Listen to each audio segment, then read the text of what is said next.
गधा भी पीता था, सुअर भी पानी उसमें पी लेता था, लेकिन हम लोगों को उस तालाब में पानी पीने का अधिकार नहीं था। अब आप अंदाज लगाइए, जितने जानवर जिस तालाब में पानी पी सकते हैं, उस तालाब में हम लोगों को पानी पीने का अधिकार नहीं है। बात समझ में आई? तो आप इस हिसाब से दिमाग लगाओ कि हमारे साथ कितने बड़े अत्याचार हुए नहीं हुए। जब बाबा साहब का जन्म से पहले, यानी हमारी जो माताएं बैठी हैं यहाँ पर, इन माताओं को कपड़ा पहनने का अधिकार नहीं था। यानी कपड़ा इनको कितना पहनने के लिए मिलता था? कमर से लेकर यहाँ तक, उसके बाद पूरा नहीं। ये हमारे महिलाओं का हाल था। कमर में झाड़ू और गले में मटका, यानी मटके में तुमको, और जिस रास्ते से निकलोगे उस रास्ते से झाड़ू लगता जाता। दिन को 24 घंटा में आपको एक टाइम निकलने को मिलता था। रात जैसे दिन को निकलोगे, या तो दिन में निकलते थे तो दिन के जैसे 12 बज गए, तो जब दिन के 12 बजते हैं तो परछाई, हमारी सारी परछाई जो है नीचे चली जाती है। उसके बाद जितना टाइम है 12 बजने के बाद जितना भी टाइम है, उसमें परछाई इधर भी रहती, इधर भी रहती, इधर भी रहती।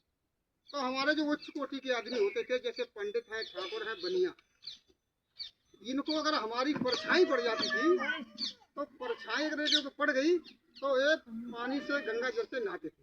आप अंदर लगाइए कितना हम लोगों के साथ अत्याचार। जब बाबा साहब का 1891 में जन्म हुआ, मऊ छावनी मध्य प्रदेश में हुआ था, ठीक है ना। तो जब इनके जो पिता थे ना बाबा साहब के, अंग्रेजों का राज चल रहा था। उस अंग्रेजों के शासन में इनके पिता फौज में सूबेदार थे। ये बाबा साहब जो हैं अपनी माँ के 14वें बच्चे हैं, यानी 13 बच्चों के बाद 14वां जन्म बाबा साहब ने लिया था। तो ये कितने अपने माँ के कौन से बच्चे हैं? 14वें बच्चे। जब बाबा साहब थोड़े बड़े हुए तो इनके माता पिता ने सोचा कि हम अपने बच्चे को स्कूल में दाखिला कराया जाए।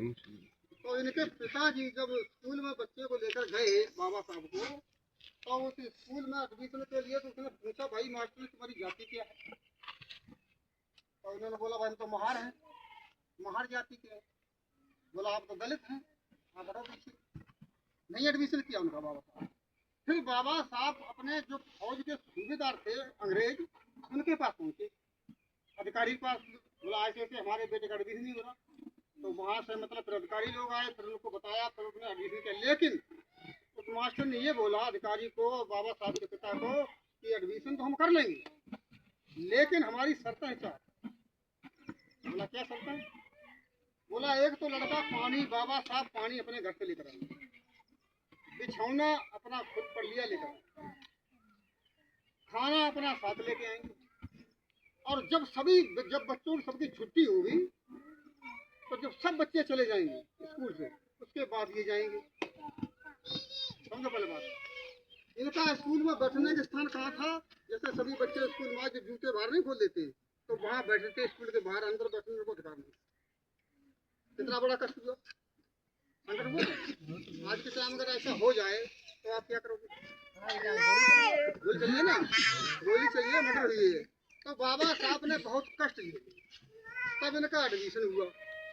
एडमिशन होने के बाद इन्होंने स्कूल में सारी बार पढ़ाई किया, अंदर जाने कोई सवाल ही पैदा नहीं हुआ। जब ये पढ़ लिख के बड़े गए, इनके अत्याचार होते रहे, ये देखते रहे, सब सुनते रहे, सारा कुछ कांड इनके साथ होता रहा। एक दिन क्या हुआ, इन्होंने अपने माँ को पूछा कि माँ हमको बाहर क्यों बिठाया जाता, जहाँ हमको अंदर स्कूल में क्यों नहीं बैठने दिया था? तो इनकी माँ ने बोला, बेटा ये ऊंची जात के आदमी है, आप नीची जात। बाबा साहब ने बोला, ऐसी कौन सी किताब बनी है जिसमें ऊंच नीच मान लो भेदभाव हो बच्चों के साथ? मान लो चाहे पंडित का बच्चा, चाहे ठाकुर का बच्चा, चाहे किसान का बच्चा, चाहे चमार का बच्चा, चाहे वीर का बच्चा, चाहे नाव का बच्चा, किसी का बच्चा हो, अगर वो बच्चे ये सब इकट्ठे बैठे हैं, इनमें कैसे पता लगेगा कौन जाति बच्चा? कोई पता नहीं था ना। फिर इनके साथ भेदभाव कैसे हुआ?